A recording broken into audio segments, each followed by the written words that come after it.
Sheikh, is it authentic saying Subhanallah wa bihamdihi, Subhanallah al-Azim wa bihamdihi astaghfirullah 100 times after namaz al-Fajr?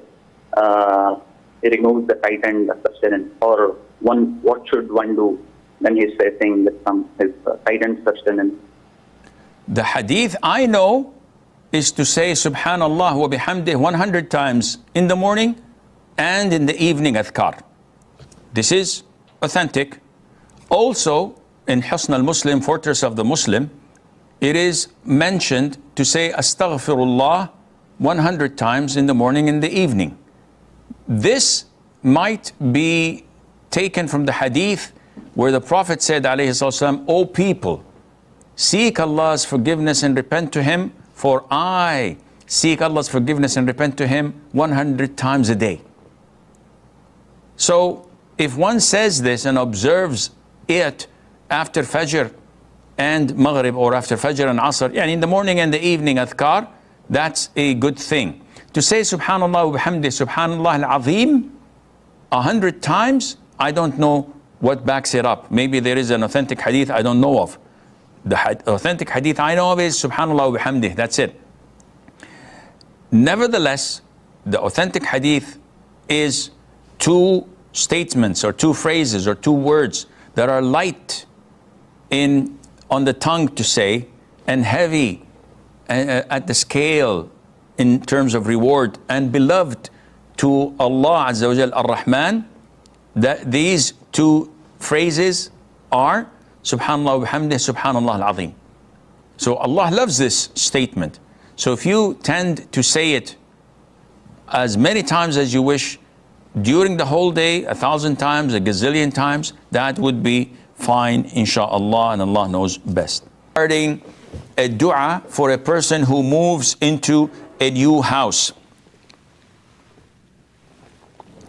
And there is no such prescribed dua in the Sunnah of the Prophet ﷺ. So the only thing to say is when you enter a new house or you enter your hotel room or a rented apartment, that you say أعوذ بكلمات الله التامات من شر ما خلق 3 times. أعوذ بكلمات الله التامات من شر ما خلق. That's it. Other than that, if you wish to recite Surah Al-Baqarah entirely to ward off shaitan, this is good. But if you do this reading the last 2 verses of Surah Al-Baqarah, which آمن الرسول بما أنزل إليه من ربه والمؤمنون, and the ayah afterwards, alhamdulillah, this would ward off shaitan, the devils, for 3 nights. And then you recite it. And we know that reciting it is part of the adhkar of going to bed. So alhamdulillah, this is all what I know and Allah knows best. Ibrahim from the US. Assalamu alaikum, Sheikh. Alaikum assalam wa rahmatullahi wa barakatuh. Sheikh, so we know that it's authentic to say La ilaha illallah wahdahu la sharika la lahul mulku wa lahul hamd yuhyi wa yumit wa huwa ala kulli shay'in qadir 10 times after Fajr. But the hadith says before speaking. What does it mean before speaking? Does it mean before the salam?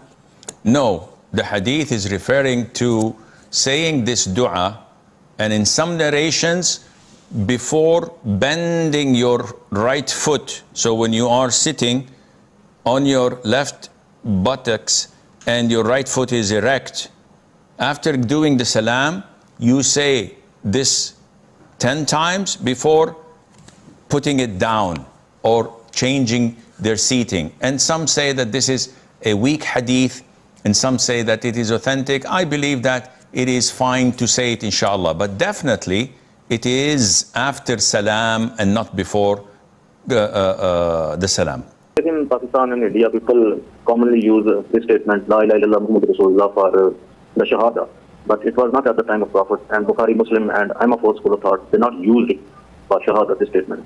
So there are 2 separate phrases, La ilaha illallah mentioned separately and Muhammad Rasulullah mentioned separately. It is not in sequence order. And the Prophet and the companion, they never ever say this statement. So this is not concoction and fabrication. My friend, this is something that we've tackled a number of times here and elsewhere. And this has been circulating by people of ignorance. And they are making it an issue where it's something that's so trivial and so ... that it's a waste of time. When people say La ilaha illallah, is this a shahada or not? When people say Muhammadun Rasulullah, is this a statement? Yes or no? Yes. When you hear the name Muhammadun Rasulullah, wouldn't you say Allahumma salli wa sallim ala Muhammad? Nobody says that when you want to embrace Islam, you say La ilaha illallah Muhammadun Rasulullah. You have to say Ashhadu, I testify.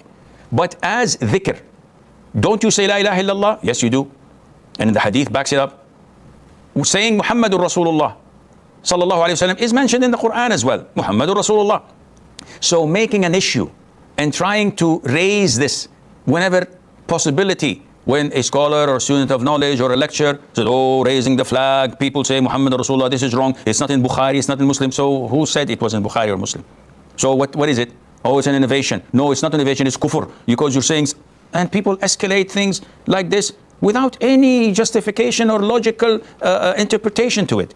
So again and again, those people who abide and hold on to this allegation are exactly as intellectual as those who insist that the earth is flat, or insist that this thing is true and this thing is wrong, without any reason or justification to fight over it or to make it an issue. So to these brothers, I say, have a life, try to get a life, you don't have one, and move on. Don't look into these nonsense, and Allah Azza wa Jalla knows best. We have